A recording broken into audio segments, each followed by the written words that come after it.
Hello and welcome back to Learning Left-Handed. This is episode 7 and I am so glad to say that we are getting more and more listeners each and every episode. Thank you so much for listening and I hope you enjoyed today's episode, which is a two-parter. The first one is causes of procrastination. Basically everything that makes you feel lazy and want to sit on the sofa and scratch your stomach and do anything else but actually do what you need to do. And there's many causes of procrastination, and this is the first one: perfectionism. We as humans are not perfect. I know there's some people that are listening to this who think they are, but trust me, you're not. And by striving for perfectionism, you will never get anything done. It is like learning too much about a subject. If you do all the research but don't actually do anything, what's the point? Now let's continue. Second point is fear of the unknown, and that is quite common for many people. Some people say it's one of the 3 fears we are born with: fear of the unknown, fear of the dark, and fear of falling. Completely understandable ones when you're born, but as most people listen to this are in their 20s and 30s, we should have grown out of that by now. So next time you think of something that is completely unknown to you, that is anything from a new type of food or to a country, or anything that comes to mind, I want you to focus on it and then learn enough about it. Make it so you know it. Not know it inside out, you know its blood type and everything, but just understand it enough so it is not unknown anymore. Third point, I will do it later. This has got to be the most common one on this list. But what you don't realise is our minds are fickle things. Our subconscious will make everything up to a certain point unfun. So it's better to do it now and get it over with. Or as a famous person would say, what you can do now, you should. Let's continue. Number 4, working on small tasks because they're easier. Well, that's not quite obvious, isn't it? If you had to choose between doing something extremely hard, like cleaning an entire street, or just cleaning a room, you know which one you're going to do. You're just going to clean the room.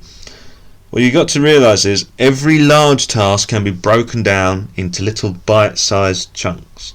Or as a friend of mine would say, the travel of 100 miles starts with a single step. So do that.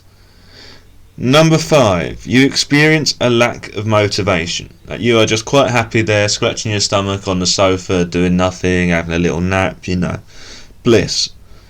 But what you've got to do to give yourself a bit of motivation is give yourself a reward for doing it. It can be anything from a little sweet to an hour of doing your favourite thing. Whatever it is, find your reward and stick to it. Personally, when I'm working, I like to game for a while. It de-stresses me and gets me ready for the next set. Number 6, you don't know how to start. And that is quite a common thing, because once you have this massive problem in front of you, you think, wow, where do I start? Start with the hardest part first. That is my opinion. That is what I do. You just got to get up and go for it. You pick up your spear and charge into battle. Isn't that brilliant? Number 7, you get distracted easily. With more and more people being diagnosed with ADHD and all of the other acronyms for all these words, what you have to do, if you don't want to get distracted, because it happens to me as well, I can admit that, what I do is I've put a little elastic band around my wrist and ping it every time I feel like I'm getting distracted from what I'm supposed to be doing, so I can refocus. I close my eyes for 5 seconds, take a deep breath in, and then continue, because that is what we have to do when you get distracted. And now the last one, you know it's going to be hard. It's a common theme from anything from losing weight, setting up a business, setting up a little side hustle. You know it's going to be hard, so you put it off. Oh, I'll do it tomorrow, whenever, because you know it's hard. If it scares you, break it down, as I said before, just break it down into smaller tasks. For example, with this podcast, it requires me to do loads of different things, from advertising to editing and everything. If you can just schedule every little thing you've got to do, and in between them you put a little reward for yourself, as I said earlier, it works really well. Now, that's enough on procrastination. This second part was sent to me by a close friend of mine, and he thinks that more people should know the meanings of these terms.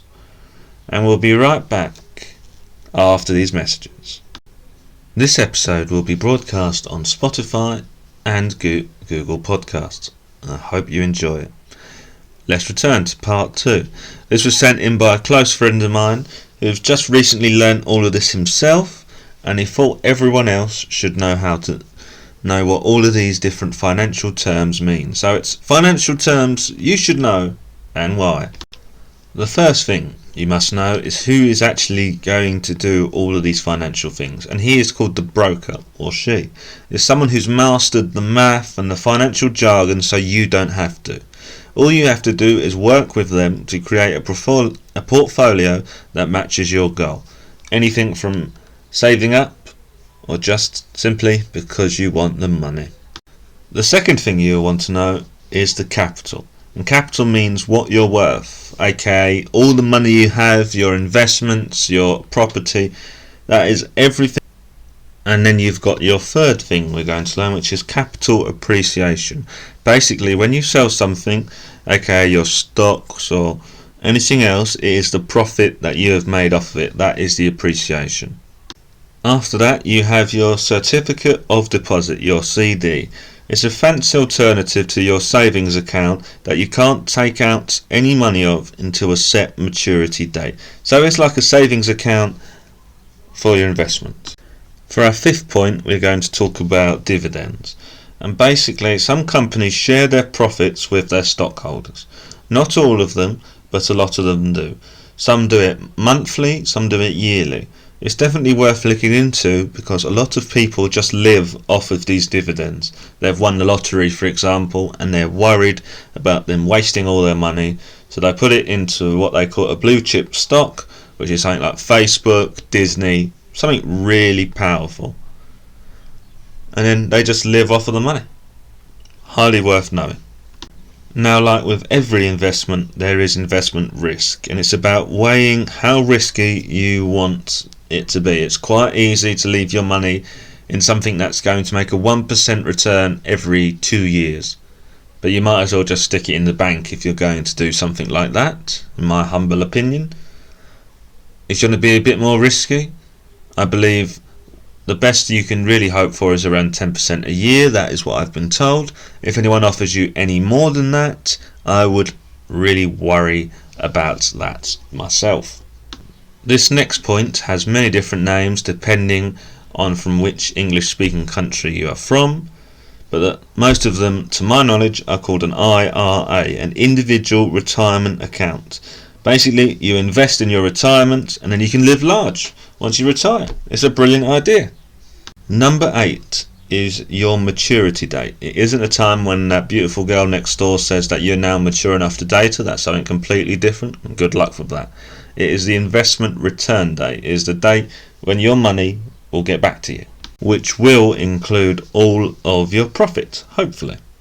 Number 9, a mutual fund. It's the splitting of an investment. So loads of different people have all invested at once. That is a mutual fund. And now we have our penultimate one, which are treasury bills, which is instead of investing in a company, you invest in a country. It's stock in your country. And personally, I wouldn't want to be going anywhere near Venezuela at the moment because toilet paper is worth more than their currency is. And now finally, stocks and shares. The most common part that everybody should know is stocks and shares are part of a company. You own a very small part with one share. But if you say you owned more than 12%, odds are you will be on their board of directors. Or they will offer you a seat, or someone that you know can go on the seat for you. I hope you've enjoyed this week's podcast. This is episode 7 of Learning Left-Handed, and I wish you all a very happy week. Goodbye.